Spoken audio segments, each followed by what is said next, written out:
महाराष्ट्राच्या राजकारणातील एक धगधगता ज्वालामुखी आणि जनसामान्यांचे लोकनेते म्हणून ओळखले जाणारे धनंजय मुंडे आज पुन्हा एकदा मंत्रिपदाची शपथ घेत आहेत आणि हा क्षण केवळ बीड जिल्ह्यासाठीच नव्हे तर संपूर्ण महाराष्ट्रासाठी अत्यंत महत्त्वाचा मानला जात आहे।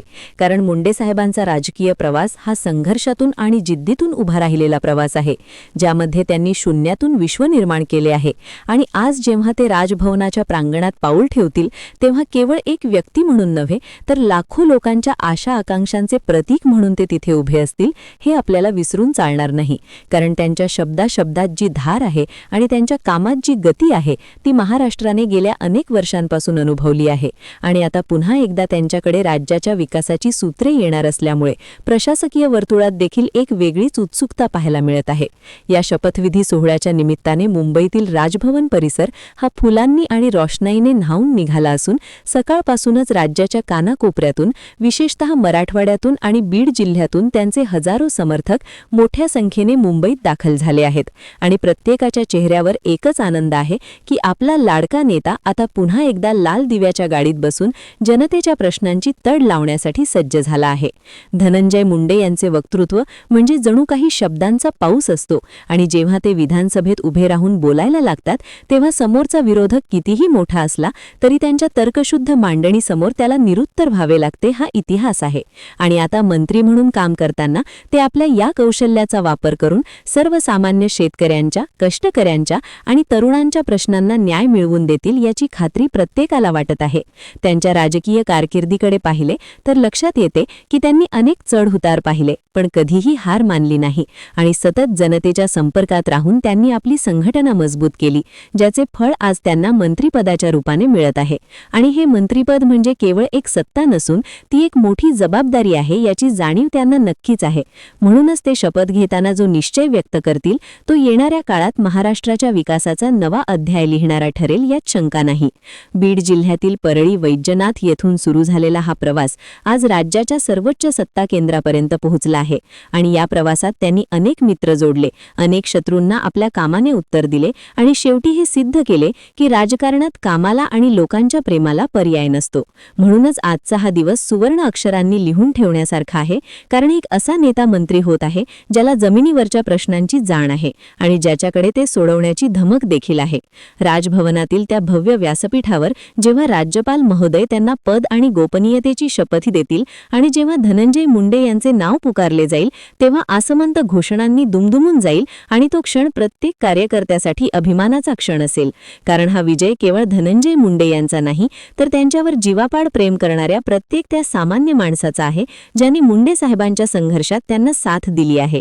या शपथविधीनंतर महाराष्ट्राच्या राजकारणात नवीन समीकरणे पाहायला मिळतील, कारण मुंडे साहेब ज्या खात्याचा कार्यभार स्वीकारतील तिथे ते आपल्या कामाचा ठसा उमटवल्याशिवाय राहणार नाहीत।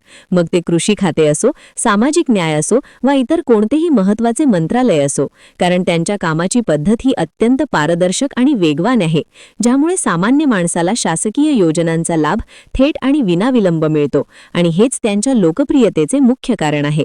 आजच्या या ऐतिहासिक दिवशी संपूर्ण महाराष्ट्र टीव्ही स्क्रीनसमोर बसून हा सोहळा पाहत आहे आणि सोशल मीडियावर केवळ धनंजय मुंडे यांच्याच नावाचा ट्रेंड पाहायला मिळत आहे, कारण तरुणांमध्ये त्यांची क्रेझ प्रचंड आहे आणि त्यांच्या शैलीचे अनुकरण करणारे लाखो तरुण आज त्यांच्याकडे एक आदर्श म्हणून पाहत आहेत, ज्यांनी राजकारणात स्वतःचे स्थान निर्माण करण्यासाठी प्रचंड मेहनत घेतली आहे।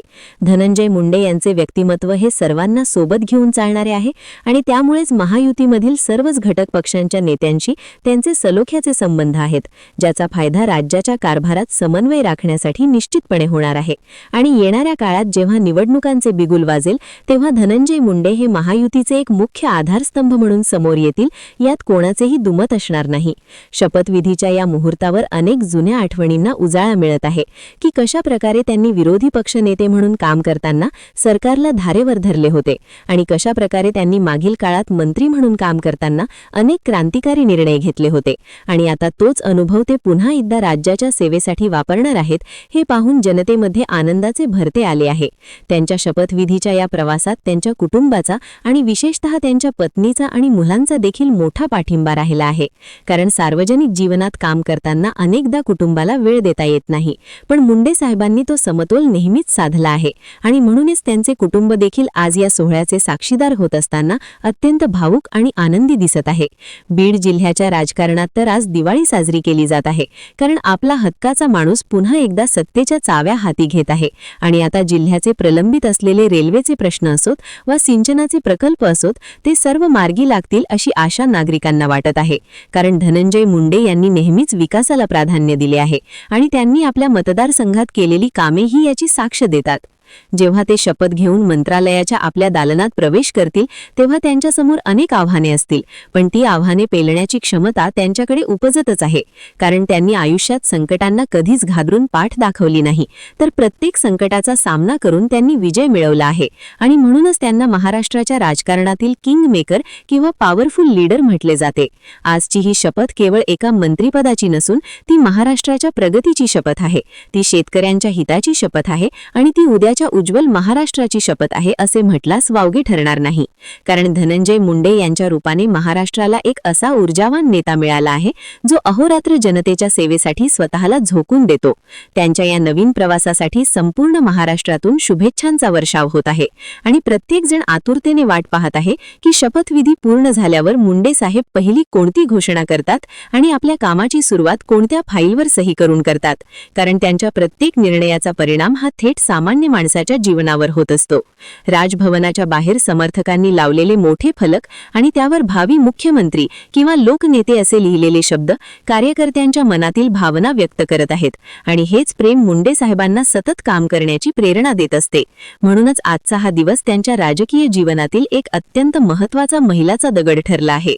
मंत्रिपदाची ही माळ त्यांच्या गळ्यात पडत असताना त्यांच्या डोळ्यासमोर आपल्या दिवंगत नेत्यांच्या आठवणी देखील येत असतील, ज्यांच्या मार्गदर्शनाखाली त्यांनी राजकारणाचे पहिले धडे गिरवले होते आणि आज त्यांना अभिमान वाटत असेल की धनंजयने आपला वारसा केवळ जपलाच नाही तर तो अधिक समर्थपणे पुढे नेला आहे. आता थोड्याच वेळात तो ऐतिहासिक क्षण आपल्या समोर येईल जेव्हा धनंजय मुंडे राज्यपाल महोदयांसमोर उभे राहून संविधानाला स्मरून शपथ घेतील आणि अधिकृतपणे राज्याच्या मंत्रिमंडळात सामील होतील आणि त्यानंतर महाराष्ट्राच्या राजकारणात एक नवा उत्साह आणि एक नवीन दिशा पाहायला मिळेल. कारण मुंडे साहेब म्हणजे केवळ नाव नाही तर तो एक विचार आहे, एक क्रांती आहे आणि एक विश्वास आहे जो महाराष्ट्राच्या मातीत खोलवर रुजलेला आहे.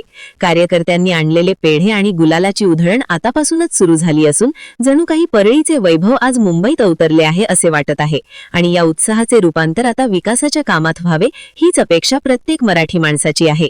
धनंजय मुंडे यांच्याकडे असलेली प्रशासकीय पकड आणि अधिकाऱ्यांकडून काम करून घेण्याची त्यांची हातोटी ही वाखाणण्याजोगी आहे आणि म्हणूनच अनेक रखडलेले प्रकल्प आता त्यांच्या मार्गदर्शनाखाली वेगाने पूर्ण होतील अशी चिन्हे दिसत आहेत.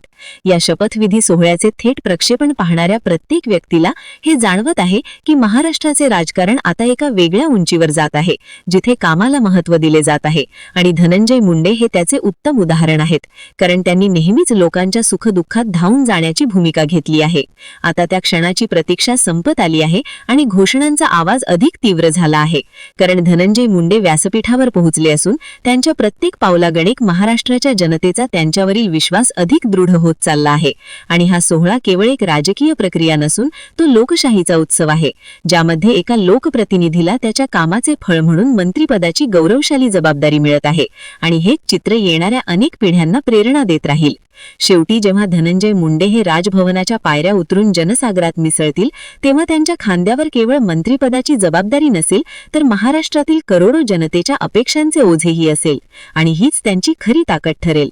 बीडच्या मातीतून उमललेले हे नेतृत्व आता राज्याच्या विकासाचे नवे क्षितिज कशा प्रकारे गाठते हे पाहणे औत्सुक्याचे ठरेल. कार्यकर्त्यांचा हा जल्लोष, गुलालाची उधळण आणि धनंजय मुंडे आगे बढोच्या घोषणा यातूनच त्यांच्या लोकप्रियतेची पावती मिळते.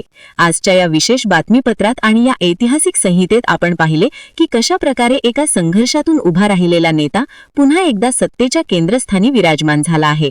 महाराष्ट्राच्या राजकारणातील हा नवा अध्याय विकासाची कोणती नवी शिखरे सर करतो याकडे आता सर्वांचे लक्ष लागून राहिले आहे.